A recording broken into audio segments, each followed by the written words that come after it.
শৈশবকাল থেকেই শ্রী শ্রী ঠাকুর অনুকূলচন্দ্রের অন্তরে আপনা আপনি সৎনাম স্ফুরিত হতো। সহজভাবেই তিনি নাম ধ্যানে মগ্ন থাকতেন।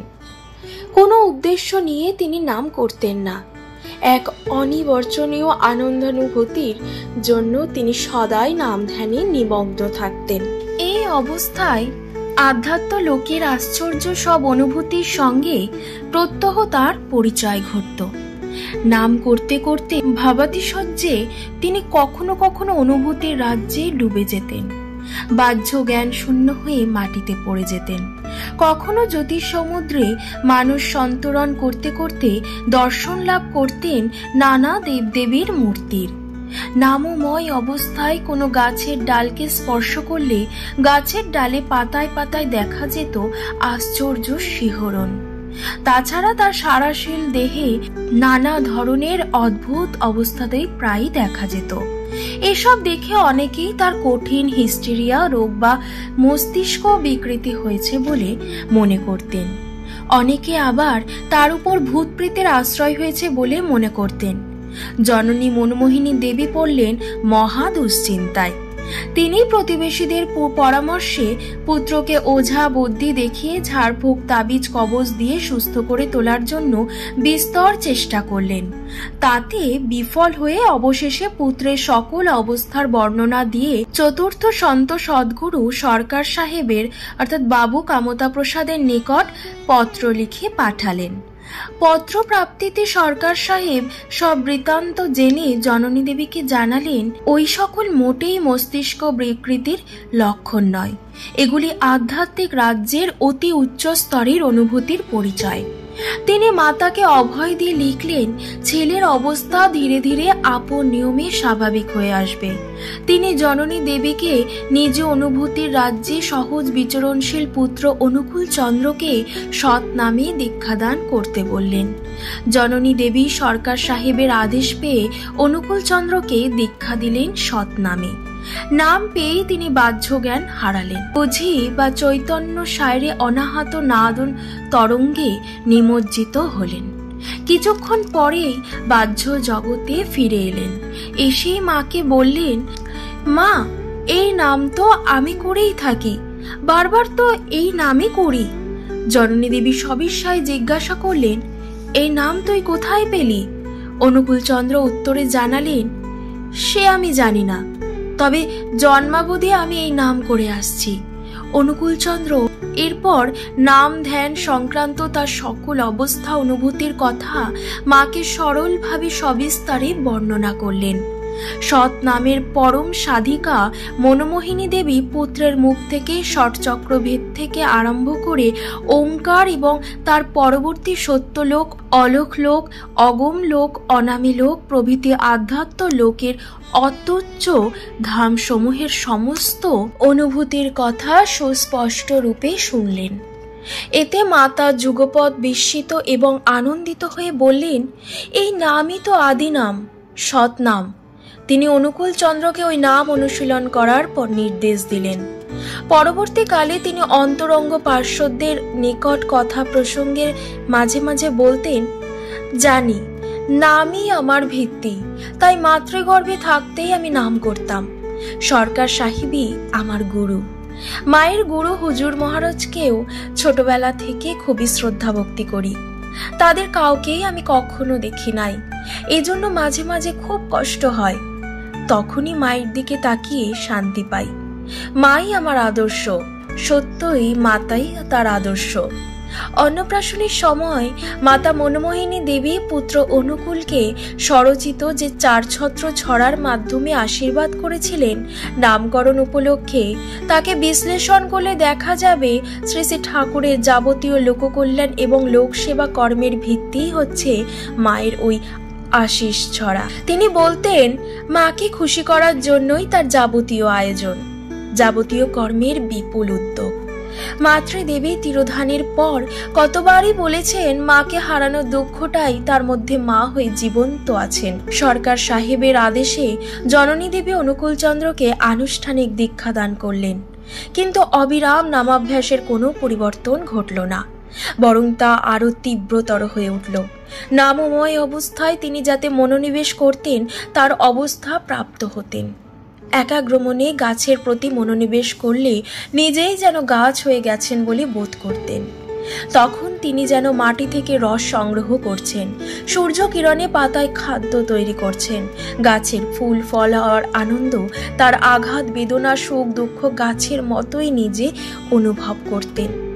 শকুনে মন নিবদ্ধ করে শকুন ভাব প্রাপ্ত হয়ে পড়েছেন। চাঁদে মনস্থির করে চাঁদে উপনীত হয়ে তথাকার অভিজ্ঞতা অর্জন করেছেন।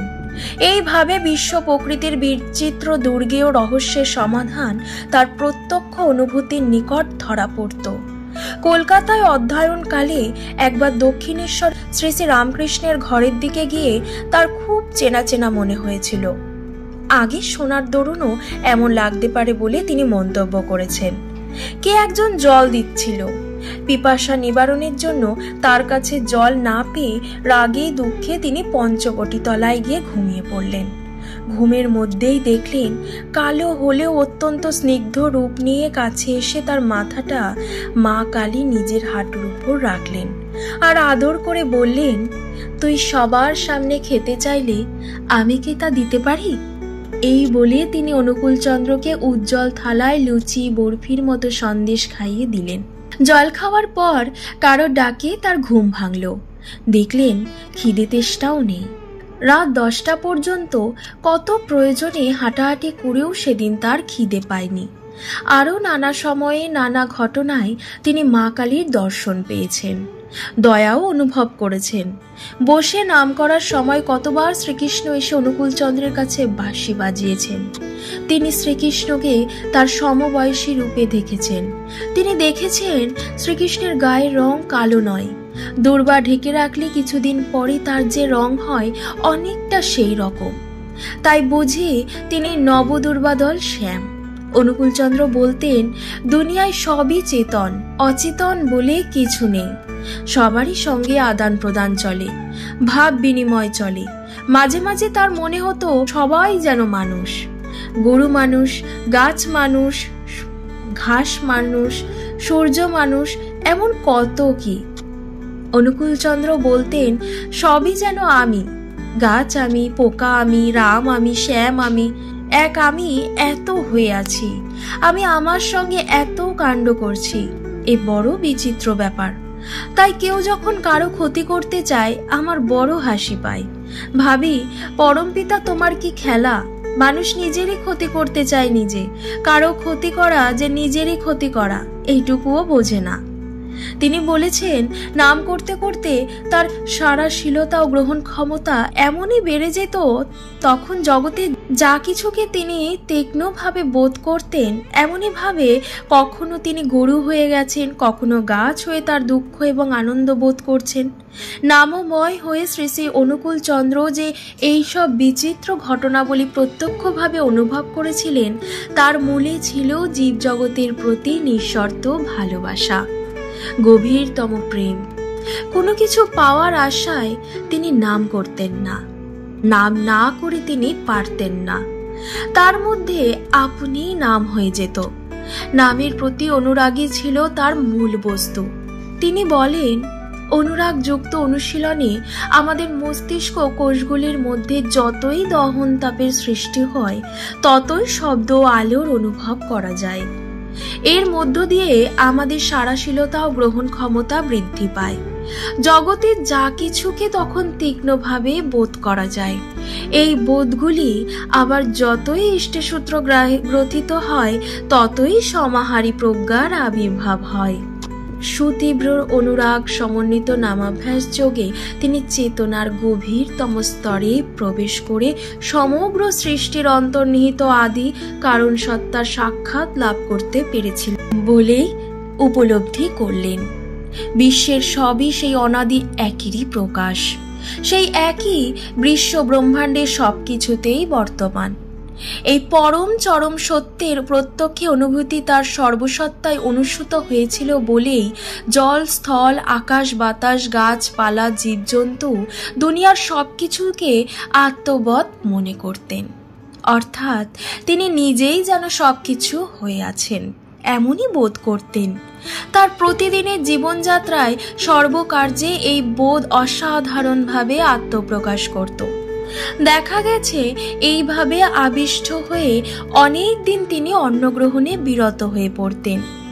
এমন অবস্থায় দিবা ও রাত্রের পার্থক্য বোধ পর্যন্তও তিনি বিলুপ্ত হয়ে যেত। একসময় তিনি একাধিক ক্রমে দীর্ঘ 6 মাস না ঘুমিয়ে সর্বদা জেগে থেকে কখনো ঘরে, কখনো প্রাঙ্গণে, কখনো পদ্মা তীরে, চরভূমিতে, শস্যক্ষেত্রে, কখনো বা শ্মশান ভূমিতে ঘুরে বেড়াতেন। দেখা গেছে বাড়ি থেকে কাশীপুর যাওয়ার পথে জলে ভেসে যাওয়া পোকাগুলি একটি একটি করে মাটিতে তুলছেন। বাড়ির সামনে পদ্মার চরে কোনো এক শিকারী বন্দুক দিয়ে পাখি মারছে দেখে অসহায় চিৎকারে হায় হায় করছেন। একবার বাড়ির নিকট শ্মশানভূমিতে কোনো এক তান্ত্রিক সাধক ছাগ বলি দিয়ে কালী পূজার আয়োজন করছে দেখে ছাগ শিশুকে ছেড়ে দিয়ে তার পরিবর্তে অনুকূলচন্দ্র নিজেকে বলি দিতে তান্ত্রিকের কাছে বারবার অনুরোধ করতে লাগলেন। অবশেষে মাতা মনমোহিনী দেবী গিয়ে নিজ পুত্রের হাত ধরে বাড়ি নিয়ে আসেন। তিনি মায়ের কথায় বাড়ি গেলেন বটে, কিন্তু তিনি নিদারুণ যন্ত্রণায় পাগলের মতো ছটফট করতে লাগলেন। প্রভুর এই মর্মবেদনা সহ্য করতে না পেরে তার এক প্রিয় সেবক নফরচন্দ্র ঘোষ কৌশলে ছাগ শিশুটিকে উদ্ধার করে নিয়ে আসে। অনুকূলচন্দ্র ছাগ শিশুটিকে পেয়ে আনন্দে আত্মহারা হয়ে তাকে কোলে নিয়ে বারবার চুমু খেতে লাগলেন। বিশ্বের সবকিছুর সাথে সুতীব্র একাত্মানুভূতিতে অনুকূলচন্দ্রের নিকট সবার আনন্দ যেন তার আনন্দ, সবার সুখ যেন তার সুখ।